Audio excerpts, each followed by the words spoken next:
अस्सलाम वालेकुम and welcome back to our channel stars विदेश के। इस सेक्शन में हम आपकी मुलाकात रिहैब फील्ड के ऐसे प्रोफेशनल से करवाते हैं जो कि डिफरेंटली एबल्ड इंडिविजुअल से मुंसलिक हैं, उनके साथ काम कर रहे हैं, उनको सर्विसेज दे रहे हैं। हम फ्यूचर में भी ऐसी हेल्पफुल वीडियोस और इंटरव्यू सेशंस आपकी इन्फॉर्मेशन के लिए लाते रहेंगे। सो आपसे यही रिक्वेस्ट कि हमारे चैनल को ज़रूर सब्सक्राइब कर लें और बेल बटन को भी प्रेस कर दें।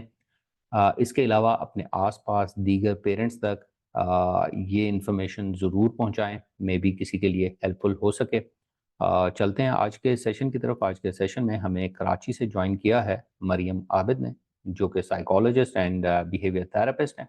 आइए इनसे मिलते हैं और इनके बारे में डिटेल से जानते हैं। Thank you very much miss Mariam कि आपने इस सेशन के लिए टाइम निकाला and welcome to our channel. Thank you so much sir for inviting me. और आपका चैनल मैं वैसे भी फॉलो कर रही हूँ जब से आपने स्टार्ट किया उसके कुछ टाइम बाद से। और मुझे ये चीज़ पहली बार देखने में बहुत अच्छी लगी कि आपने ये बहुत अच्छा इनिशिएटिव लिया है। पेरेंट्स के लिए ये बहुत ज़रूरी है, उनकी अवेयरनेस के लिए। वो ऑलरेडी इतने स्ट्रेस में होते हैं, तो आई मस्ट से कि आपने ये बहुत अच्छा काम स्टार्ट किया। Right, thank you very much जी फॉर द काइंड वर्ड्स। अच्छा, तो हम यहाँ से स्टार्ट करना चाहेंगे क्योंकि हमने तो आपका तारुफ खुद से नहीं कराया। हम चाहते हैं कि जो भी प्रोफेशनल आए वो अपना तारुफ खुद भी पेश करें।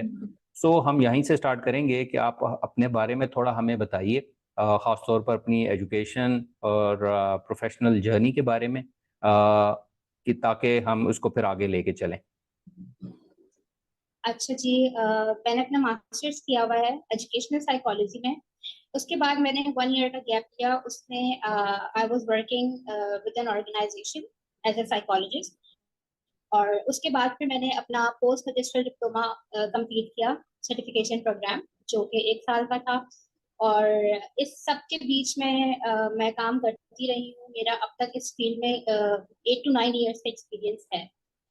तो मैं इस अपनी स्टडीज के बीच में भी काम करती रही हूँ। और ये प्रैक्टिसेस जो है वो मेरी चलती रही है साथ में। और जब मैंने अपना डिप्लोमा कंप्लीट कर लिया, उसके बाद मैंने जो है वो एक इंक्लूसिव स्कूल के साथ काम किया। और अब जो है मैंने अपना सेटअप स्टार्ट किया है। ज़्यादा टाइम नहीं हुआ, मैंने जून से अपना सेटअप स्टार्ट किया है, तो अभी 1 साल भी नहीं हुआ है। तो या राइट, ये काम है। ओके। तो हम ये जानना चाहेंगे, हमने शुरू में अपने इंट्रो में बताया कि आप साइकोलॉजिस्ट भी हैं और बिहेवियर थेरेपिस्ट भी हैं। तो हम ब्रीफली ये चाहेंगे कि आप थोड़ा सा बता सकें उन पेरेंट्स के लिए जो कि नए हैं कि साइकोलॉजिस्ट और बिहेवियर थेरेपिस्ट उनके स्पेशल नीड्स बच्चों के लिए क्या काम कर सकता है या क्या सर्विसेज है। अच्छा देखिए, जैसे स्पेशल नीड किड्स, जैसे हम बात कर लें ऑटिज्म की या एडीएचडी की बात कर लें, डाउन सिंड्रोम की बात कर लें, तो इनके साथ बिहेवियरल इश्यूज बहुत ज्यादा आ रहे होते हैं। एग्रेशन आ रहा होता है, स्ट्रेस आ रहा होता है, और भी तरह के बिहेवियरल इश्यूज होते हैं। हिटिंग बिहेवियर्स आ जाते हैं एग्रेशन की वजह से। तो बिहेवियर थेरेपिस्ट का यहाँ पे काम होता है कि उनके बिहेवियर पे काम किया जाए, उनके बिहेवियर को मैनेज किया जाए। जैसे ऑटिज्म में या एडीएचडी में देखा जाता है, सिटिंग टॉलरेंस का बहुत ज्यादा इशू आ रहा होता है स्टार्टिंग में, इम्पल्सिव बिहेवियर होता है। तो स्टार्टिंग में उस पर काम किया जाता है। बिहेवियर थेरेपिस्ट का ये काम होता है कि वो बच्चों के बिहेवियर पे काम किया जाए। अच्छा, साथ साथ साइकोलॉजिस्ट का ये इस तरह से काम आ जाता है इसलिए कि काउंसलिंग की भी साथ साथ जरूरी है। ठीक है। अच्छा, ये स्पेशल नीड्स के अलावा मैं अगर दूसरे बच्चों की बात करूं जिनके साथ कोई डिसऑर्डर्स नहीं होते, उनके लिए भी बहुत इंपॉर्टेंट होता है कि उन्हें भी लाइफ के, या हम में से किसी को भी कहीं पे भी जरूरत पड़ सकती है थेरेपीज की, काउंसलिंग की। तो साइकोलॉजिस्ट का यहाँ पे एक बहुत इंपॉर्टेंट रोल आ जाता है कि काउंसलिंग प्रोवाइड करना, साइकोथेरेपी प्रोवाइड करना। राइट। आपने जिक्र किया ऑटिज्म का, एडीएचडी का। तो मैं ये भी पूछना चाहूँगा कि आप इन चैलेंजेस जो ऑटिज्म है, एडीएचडी है, इसके अलावा और भी कुछ चैलेंजेस हैं बड़े क्लोजली रिलेटेड हैं, लर्निंग चैलेंजेस हैं, स्पीच एंड लैंग्वेज इश्यूज हैं। तो आपसे अगर पूछा जाए कि आप किन किन चैलेंजेस वाले बच्चों को सर्व कर रही हैं और किस एज ग्रुप में काम कर रही हैं, ऐसा भी कोई स्पेसिफिक एज ग्रुप रखा हुआ है या जो भी आ जाए। जी देखिए, मेरे पास जो मेरे क्लाइंट्स आ रहे हैं, जो स्टूडेंट्स आ रहे हैं, वो जो सबसे छोटा स्टूडेंट मैं आपको बोलूँ वो है 3 इयर्स, अभी उसकी एज 3 इयर्स हुई है। वो इससे पहले जब वो आया था वो 2.8 2.6 इस तरह की उसकी कोई एज थी। तो इस एज से लेके मेरे पास जो है वो अडल्ट काउंसलिंग तक के जो लोग हैं वो अभी आ रहे हैं। बच्चे जो हैं वो फॉर थेरेपीज आ रहे होते हैं, वो उसमें स्पेशल नीड्स भी आ जाते हैं, दूसरे बच्चे भी आ जाते हैं। और बड़ों में जो है मेरे पास टीन एज का ज्यादा है कि टीन एज लड़के हो गए या लड़कियां हो गई, वो ज्यादा मेरे पास आते हैं फॉर काउंसलिंग और फॉर साइकोथेरेपी। तो हाँ, मैं इन सबके साथ जो है वो काम कर रही हूँ अभी तक। ये कि कोई ज्यादा एज का नहीं आया, मोर देन 30, मेरे 30 प्लस मेरे पास अभी तक ऐसा है कि कोई ओके। क्लाइंट नहीं आया। लेकिन इससे कम एज के हर तरह के क्लाइंट्स आए हुए हैं या आते हैं जिनको हम साइकोथेरेपी प्रोवाइड करते हैं। या बच्चों की अगर बात कर लें तो बच्चों में भी मेरे पास अभी जो है वो 16 एज तक के बच्चे आ रहे हैं, फ्रॉम 2, ठीक है, 2 इयर्स से 16 इयर्स तक के बच्चे हैं जो आते हैं यहाँ पे, थेरेपीज लेते हैं, बिहेवियर थेरेपी। और दूसरा ये है कि एक रेमीडियल थेरेपी भी यहाँ पे प्रोवाइड की जाती है। तो फिर वो जिस बच्चे को जिस चीज की नीड होती है उसके अकॉर्डिंग यहाँ पे थेरेपीज ले रहे हो। राइट।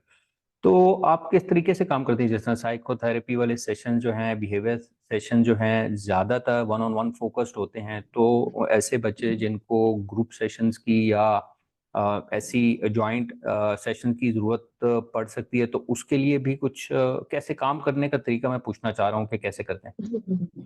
अच्छा, देखिए मेरा अभी जो सेटअप है वो बहुत मैं कहूँगी कि छोटा सा सेटअप है। मेरे घर में जो है वो एक रूम था जो थोड़ा स्पेशियस था और वो यूज में नहीं था।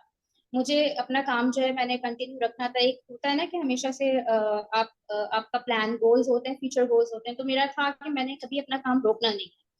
तो मैंने फिर यहाँ से स्टार्ट किया कि अभी यहाँ से स्टार्ट करते हैं। तो इस तरह से है कि मेरे पास जो क्लाइंट्स आ रहे होते हैं उनका पहले जो है वो, जैसे अगर मैं आपको अडल्ट काउंसलिंग की बात बताऊँ, या जो बड़े क्लाइंट्स मेरे पास आ रहे होते हैं उनका टाइम मैं आफ्टर 6 रखती हूँ। तो ये है कि उससे पहले मेरे पास बच्चे आ रहे होते हैं और उनका टाइम स्लॉट जो हमने स्केड्यूल किया हुआ होता है पेरेंट्स के साथ कोऑर्डिनेट करके, ठीक है। ये म्यूचुअली डिसाइड हम कर रहे होते हैं।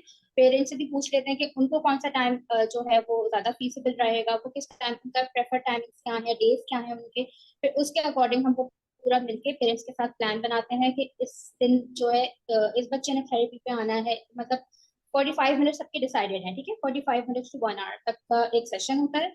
वो डिसाइडेड है कि इस बच्चे का, इसके बाद इस बच्चे का। अब अगर बात की जाए ग्रुप थेरेपीज की, तो बिल्कुल इनको जरूरत पड़ती है, क्योंकि individually therapy one on one बहुत इफेक्टिव होती है। लेकिन इन बच्चों को इंटरेक्ट भी करना आना चाहिए, ठीक है, अपने ग्रुप के बच्चों के साथ या बड़ों के साथ। तो उसको हम इस तरह से प्लान करते हैं कि एक दिन हम ऐसा प्लान कर लेते हैं कि बच्चों का 7 सेशन रख लेते हैं, ठीक है, कि सारे बच्चों के साथ आना है। और फिर उसमें उनकी कोई एक्टिविटीज करवाई जाती हैं, पेंटिंग्स या कोई भी इस तरह की एक्टिविटी जो उस वक्त उनकी नीड होती है। उस तरह हम फिर प्लान करते हैं कि इनको ये एक्टिविटीज जो है वो हमें करवानी है। और फिर इस तरह से जो है वो ग्रुप थेरेपीज भी हो जाती है। कभी कभी राइट। ऐसे भी रखते हैं कि हम कि 2 बच्चों की साथ रखते हैं। तो 2 बच्चों का ऐसा होता है कि एक बच्चे को हाफ आवर पहले बुलाया है, ठीक है, उसका पहले हाफ आवर का सेशन हो गया। उसके बाद दूसरा बच्चा आता है, वो ज्वाइन करता है, फिर उन दोनों के साथ हम दोनों को साथ काम करवाते हैं। फिर जो नेक्स्ट बच्चा आया उसका हाफ आवर थोड़ा सा ज्यादा होता है, दूसरा बच्चा चला जाता है, तो ये कि उसका भी एक इंडिविजुअल टाइम उसको मिल जाता है। तो इस तरह से हम्म। हम म्यूचुअली पेरेंट्स के साथ मिलकर ये सब प्लान करें। राइट। तो आपने सेटअप का जिक्र किया, तो हम ये भी पूछना चाहेंगे कि उस सेटअप का नाम क्या है और आप लोग वो सेटअप कहाँ मौजूद है? अगर पेरेंट विजिट करना चाहें, पेरेंट्स, तो कहाँ आना पड़ेगा? अच्छा, मेरे सेटअप का जो नाम है वो माइंड्स क्वेश्चन है, और ये गुलिस्तानी जौहर ब्लॉक 15 में है। राइट। ओके। अच्छा, एक चीज और बताइए जो कि पेरेंट्स काफी इंटरेस्टेड होते हैं कि जो सेटअप है, जो थेरेपिस्ट हैं, प्रोफेशनल हैं, कितने एक्सपेंसिव हैं या क्या चार्ज करते हैं, तो उसके बारे में कुछ आप हमें आइडिया बता सकती हैं ताकि पेरेंट्स को कुछ क्लियर चला जाए कि हाँ, कितना चार्ज हो सकता है या कैसे चार्ज होता है? अच्छा, वैसे जो मेरे पर सेशन चार्जेस हैं वो स्टैंडर्ड चार्जेस ही हैं, जो कि 1500 होते हैं पर सेशन चार्जेस। लेकिन जैसे बच्चे हमारे पास आ रहे होते हैं और उनका ये होता है कि उन्हें बिहेवियर थेरेपी भी लेनी है, रेमेडियल की भी उनको नीड है। तो उस पर फिर हम इस तरह से करते हैं कि उनके डेज पहले पेरेंट्स के साथ बैठ के सारा डिस्कशन होता है। पहले तो उनके डेज डिसाइड होते हैं कि आपने कितने डेज बच्चों को सेशन जो है वो हम भी बताते हैं कि क्या कितनी नीड है इस बच्चे को। वीक में कितनी बार आना जरूरी है बच्चे के लिए। पेरेंट्स भी हमसे डिस्कस करते हैं कि वो कितनी बार भेज सकते हैं बच्चे को। उसके बाद हम उनके डेज प्लान करते हैं और फिर हम अकॉर्डिंग टू डेज जो है वो पैकेजेस भी जो है वो देते हैं पेरेंट्स को, जो उनके लिए इजी हो। ऐसा अच्छा, मेरा काम में थोड़ा सा एक ये होता है कि मेरा फोकस जो होता है वो बच्चा होता है और पेरेंट्स होता है। हम्म। तो ये फीस में हम थोड़ा सा कर देते हैं, डिस्काउंट दे देते हैं कि पेरेंट्स के लिए भी इजी हो, जो वो पे कर सकें, जो उन्हें इजी लग रहा हो। और फिर ये राइट। कि बच्चे पे भी जो है वो उसके लिए भी थोड़ा सा इजी हो जाए, उसके भी उस पे भी काम हो जाए। और ये चीजें जो है ये फॉर स्पेशल नीड्स भी है, और फॉर जो दूसरे काउंसलिंग के लिए आते हैं मेरे पास क्लाइंट्स, उनके लिए भी ये चीज होती है कि वो मंथ में कितने सेशंस मुझसे ले रहे हैं, तो उस पर फिर वो उनको डिस्काउंट दिया जाता है। राइट। तो आपने ये तो इस सेटअप में ये जो माइंड कुशन है, इस सेटअप में हम्म। आपके अलावा भी आपकी टीम मेंबर्स हैं कुछ अभी, या आगे जाके करने का इरादा है? कैसे टीम को बिल्डअप कर रही हैं साथ साथ? जी जी, अभी जो है वो मेरा, जैसे मैंने आपको बताया कि मैंने छोटे सेटअप से स्टार्ट किया है, तो अभी मेरे साथ जो है वो एक और टीचर होती हैं जो रेमेडियल टीचर हैं। तो अभी जो है वो हम बिहेवियर थेरेपी, काउंसलिंग और रेमेडियल थेरेपीज जो है वो बच्चों को प्रोवाइड कर रहे हैं। लेकिन इन फ्यूचर प्लान है कि मैंने अपने सेटअप को जो है वो शिफ्ट करना है और पूरा मतलब पूरा बड़ा सेटअप लेके चलना है। तो उसके लिए ऑब्वियसली जब मैं उस तरफ जाऊंगी तो फिर वो टीम का भी उस टाइम पे देखेंगे कि किस तरह से हायरिंग करनी है और ये सब चीजें। इंशाल्लाह। तो अगर आपसे ये पूछा जाए कि मतलब जो आपके टीचर्स हैं, उनकी मतलब कैसे क्या कौन सा बंदा आपको चाहिए होता है अगर आपके टीम मेंबर्स में किसी ने इंक्लूड होना हो, तो आप क्या देखती हैं? मतलब क्वालिफिकेशन और एक्सपीरियंस तो एक बेसिक या रिक्वायरमेंट है ही है, इसके अलावा इस फील्ड में कुछ खास चीज भी है जिसको देखा जाता है? ऑनेस्टी, हम्म। कि आप अपने काम के साथ ऑनेस्ट हो। आप काम कर रहे हो तो उसको फिर आपका काम में कोई एक कहते हैं ना कि कोई बहाना नहीं होना चाहिए या कोई अ, कमी नहीं आनी चाहिए। आप अगर बच्चे के साथ या बड़े के साथ भी काम कर रहे हो तो आपने वो पूरी ऑनेस्टी के साथ काम करना है। ये चीज देखी जाती है। इसके साथ साथ जैसे आपने बताया, क्वालिफिकेशन बहुत इंपॉर्टेंट होती है कि जो प्रोफेशनल्स काम कर रहे हैं वो क्वालिफाइड होना बहुत जरूरी है, कि क्योंकि ये जो फील्ड है इसमें हम दूसरे बच्चों के साथ और मतलब एक मेंटल हेल्थ पे काम कर रहे हैं, जो लाइफ में बहुत इंपॉर्टेंट पार्ट प्ले करती है।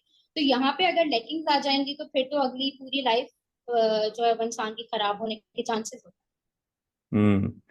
अच्छा, एक चीज और बताइए कि आपके पास बच्चे, हम अगर स्पेशल नीड्स की बात करें तो आपके पास कुछ बच्चे तो ऐसे आते होंगे जिनका अगर ऑटिज्म है, तो कुछ ऐसे आते हैं। होंगे जो कि डायग्नोज हो के आते हैं, और कुछ ऐसे भी आते हम्म। होंगे जिनका डायग्नोज प्रॉपर नहीं हुआ होता। और अगर पेरेंट्स कहते हैं कि डायग्नोज हमने कराना है, तो उसके लिए फिर क्या प्रोसेस फॉलो करते हैं?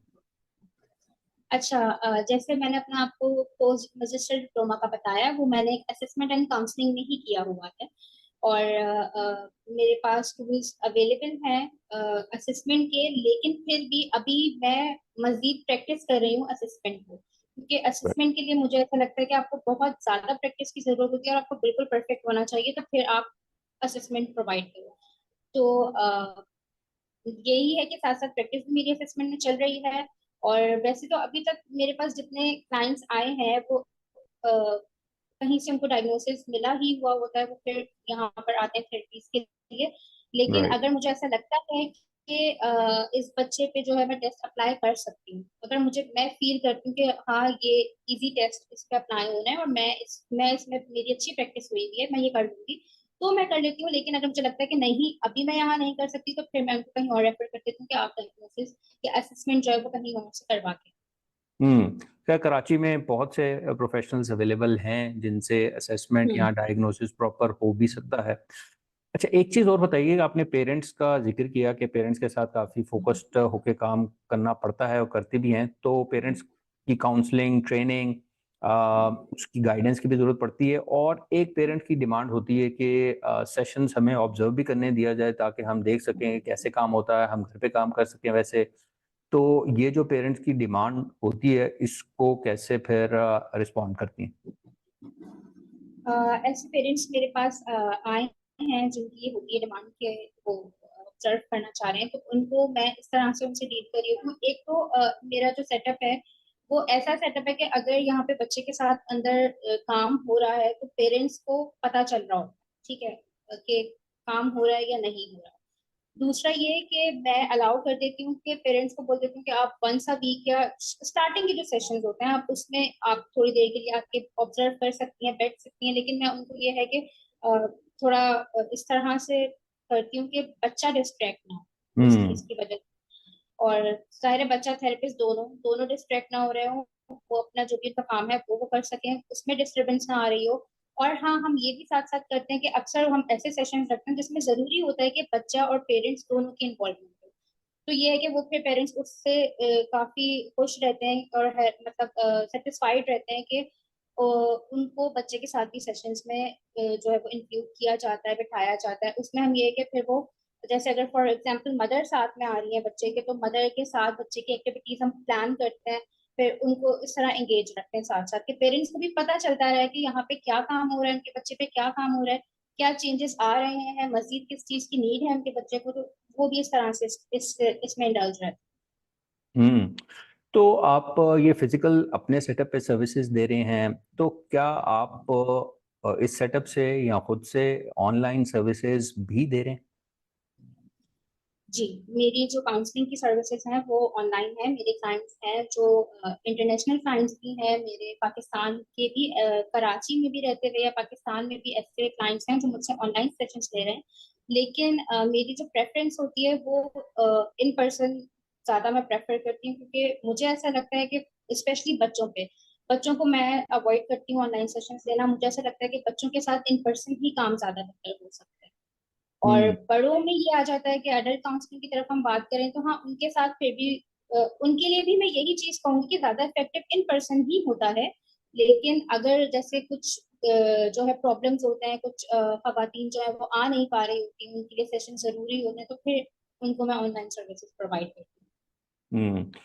अच्छा, एक चीज और बताइए कि पेरेंट्स को अगर हम आपसे पूछें कि पेरेंट्स को आप क्या एडवाइस करती हैं, क्या मशवरा देती हैं कि जब वो किसी ऐसे सेंटर का, किसी प्रोफेशनल का सिलेक्शन कर रहे हों या ढूंढ रहे हों, तो किन पॉइंट्स पे उनको फोकस करना चाहिए या क्या पॉइंट्स देखना चाहिए तब जाके वो ऐसे सेंटर में या ऐसे प्रोफेशनल के साथ वो एंगेज हों?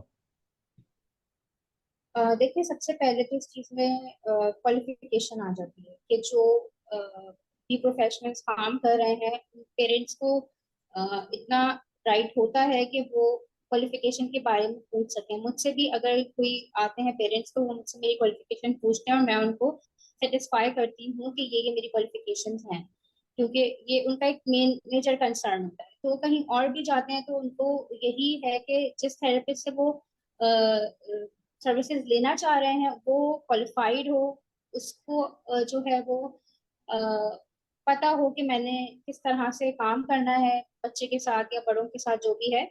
और इसके अलावा ये चीज देखी जाए कि जहाँ पे वो अपने बच्चे को भेज रहे हैं वो एक तो सिक्योर जगह हो, दूसरा कि वहां पे काम किया जा रहा हो बच्चे को। हम्म। अच्छा, एक चीज हम ये भी पूछना चाहेंगे कि आप क्या समझती हैं कि पाकिस्तान में, अब आपको 7-8 साल हो गए काम करते हुए, तो आप क्या समझते हैं कि पाकिस्तान में ये जो रिहैब फील्ड के जितने भी प्रोफेशनल्स हैं, अगर हमने इस फील्ड को बेहतर करना है तो हमें अपनी किन कमी पे काबू पाने की ज़रूरत है, या आप क्या समझती हैं कि हमारे प्रोफेशनल्स में किस चीज़ का लैक है, या कोई भी सजेशन जो कि हम इस फील्ड को बेहतरी की तरफ लेके जा सकें? अ, एक तो यही कि क्वालिफिकेशन कंप्लीट करने के बाद आपको जब आप इस लेवल पे पहुंच जाओ कि अब आप थेरेपीज प्रोवाइड कर सकते हो लोगों को, या काउंसलिंग सर्विसेज प्रोवाइड कर सकते हो, आप तब काम स्टार्ट करो। ठीक है, पहले आप अच्छे से यहाँ पे जो है कि पहले से अच्छे से प्रैक्टिस कर लें एक चीज की, उसके बाद जैसे मैंने पहले मेंशन किया कि ये बहुत इंपॉर्टेंट बहुत जरूरी फील्ड है, और हम मेंटल हेल्थ पे काम कर रहे होते हैं, तो ये बहुत जरूरी है कि आपको एक तो आप सही से आपने उस इस फील्ड में जो है वो हर चीज को सीखा हुआ हो, फिर आप ये कि अ, आगे काम करें। दूसरा,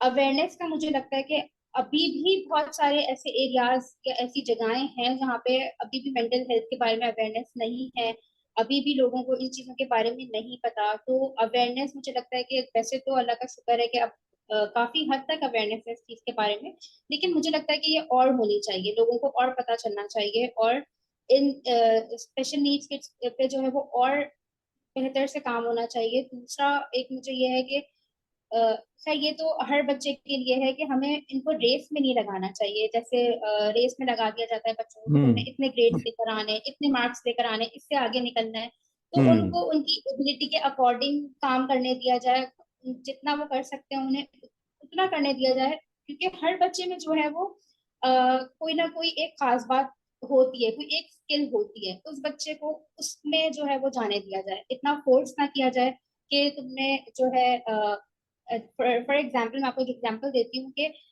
मेरे पास एक ऑटिस्टिक क्लाइंट थी, उसको जबरदस्ती मेन स्ट्रीम स्कूल में पढ़ाया जा रहा था। हम्म। तो ये चीज नहीं होनी चाहिए। वो बच्चा अगर नहीं पढ़ पा रहा तो कोई बात नहीं, उसमें लाजमी यकीनन कोई और स्किल होती है, उस पर काम किया जाए, उसको प्रैक्टिकली ज्यादा कराया जाए। और ये जो रट्टे लगवाए जाते हैं, बुकिश बहुत ज्यादा पढ़ाई जो है, वो मुझे लगता है कि उससे हटके थोड़ा प्रैक्टिकल चीजों पे आना चाहिए। एक्सपेरिमेंट्स हो गए या उस तरह के प्रैक्टिकली बच्चे एक्टिविटीज के थ्रू बच्चों को जो है वो पढ़ाना जरूरी है या चाहिए, क्योंकि इससे वैसे भी बच्चे ज्यादा सीखते हैं, उनका इंटरेस्ट भी डेवलप होता है। तो ये एक चीज मुझे लगती है। और एक और हम्म। चीज अगर बात की जाए, और हाँ, काउंसलर्स का मुझे ऐसा लगता है कि हर स्कूल में होना बहुत इम्पोर्टेंट है। हम्म। हर मेन हम्म। स्ट्रीम स्कूल में जो है वो काउंसलर का होना बहुत जरूरी है, क्योंकि सिर्फ स्पेशल नीड्स के साथ इस तरह के इश्यूज नहीं आ रहे होते हैं। नॉर्म मतलब हम हो गए या कोई भी, जो हम पूरी नॉर्मल पॉपुलेशन है, उनके साथ भी इस तरह के इश्यूज आ रहे होते हैं। मेरे पास ऐसे क्लाइंट्स भी आए हैं जो चाइल्डहुड ट्रॉमा के साथ आ रहे होते हैं, तो उनके वो ट्रॉमास जो है वो कभी रिजॉल्व भी नहीं हुए। तो ये चीज बहुत इंपॉर्टेंट है कि स्कूल में काउंसलर्स रखे जाएं, ताकि बच्चों के साथ अगर कोई भी इशू हो रहा है, कोई स्ट्रेस आ रहा है, कोई भी हर्डल आ रही है उनकी लाइफ में, तो उनके पास काउंसलर मौजूद होना चाहिए जो उनकी काउंसलिंग कर सके।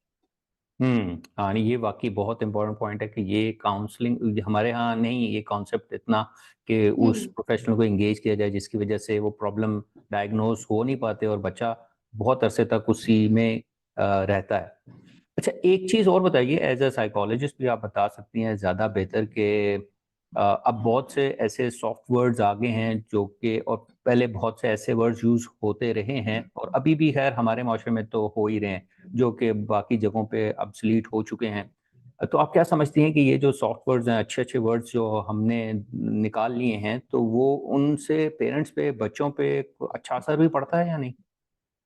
जी बिल्कुल बिल्कुल पड़ता है। देखिए, हम किसी के साथ अगर अच्छे वर्ड्स यूज करके बात करेंगे या किसी को भी कम फील कराए बगैर बात करेंगे, तो वो ज्यादा अफेक्टिव होगी, वो ज्यादा असर अंदाज करेगी। फॉर एग्जाम्पल, अगर मैं आपसे भी बात कर रही हूँ, मैं अगर आपसे अच्छे अल्फाजों में बात करूंगी, तो वो चीज इनकरेजिंग होगी आपके लिए भी, मेरे लिए भी।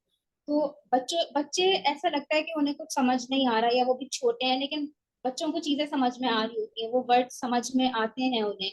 तो बच्चों के साथ भी और बच्चों के पेरेंट्स जो हमारे पास आ रहे होते हैं, उनके साथ भी मुझे ऐसा लगता है कि काइंड वर्ड्स यूज करना, अच्छे अल्फाजों का इस्तेमाल करना बहुत जरूरी होता है, क्योंकि वो ऑलरेडी बहुत स्ट्रेस में होते हैं। वो हम थेरेपिस्ट जो है वो बच्चे को थोड़ी देर देखते हैं, लेकिन वो उनके साथ वो बच्चा सारा हम्म। दिन होता है, तो उनकी बहुत बड़ी रिस्पॉन्सिबिलिटी होती है। तो जितना अच्छा हम उनके साथ बिहेव कर सकते हैं या अच्छे वर्ड्स यूज कर सकते हैं, वो मुझे लगता है कि अच्छा है, क्योंकि ये उनको भी इनकरेज करता है कि वो अपने बच्चों के साथ और काम करें, बेहतर काम करें, या एक तरह से उनको एक जैसे बहुत सारे पेरेंट्स को ऐसा लगता है कि अगर उनका बच्चा स्पेशल है तो वो कुछ कर नहीं सकता लाइफ में। तो हम्म। इस तरह की इंकरेजिंग बातें या ऐसी बातें जो वाकई में सच भी हैं, पेरेंट्स के साथ करना, ये चीजें बहुत जरूरी है उनको एक तरह से पॉजिटिव रखने के लिए, मोटिवेटेड रखने के लिए बहुत जरूरी होता राइट। इसी अच्छे से नोट और मैसेज के साथ we are at the end of our interview जी। मैं मरीम आपका दोबारा शुक्रिया अदा करूंगा कि आपने टाइम निकाला, और आई होप कि इन्फॉर्मेशन जो हमें आपके बारे में मिली, आपके सेटअप के बारे में मिली, ये लोगों के लिए ज़रूर हेल्पफुल साबित होगी। So thank you very much once again. Thank you so much. और इसी के अच्छा, जी जी श्योर। जी आप बोलिए। नहीं नहीं, आप कुछ कह रहे हैं? नहीं नहीं, आप कहिए। ओके, तो इसी के साथ जी हम आप सबसे भी इजाज़त चाहेंगे। इंशाल्लाह नेक्स्ट सेशन में एक नए गेस्ट के साथ आपकी खिदमत में दोबारा हाजिर होंगे। Until then take care and Allah हाफिज़।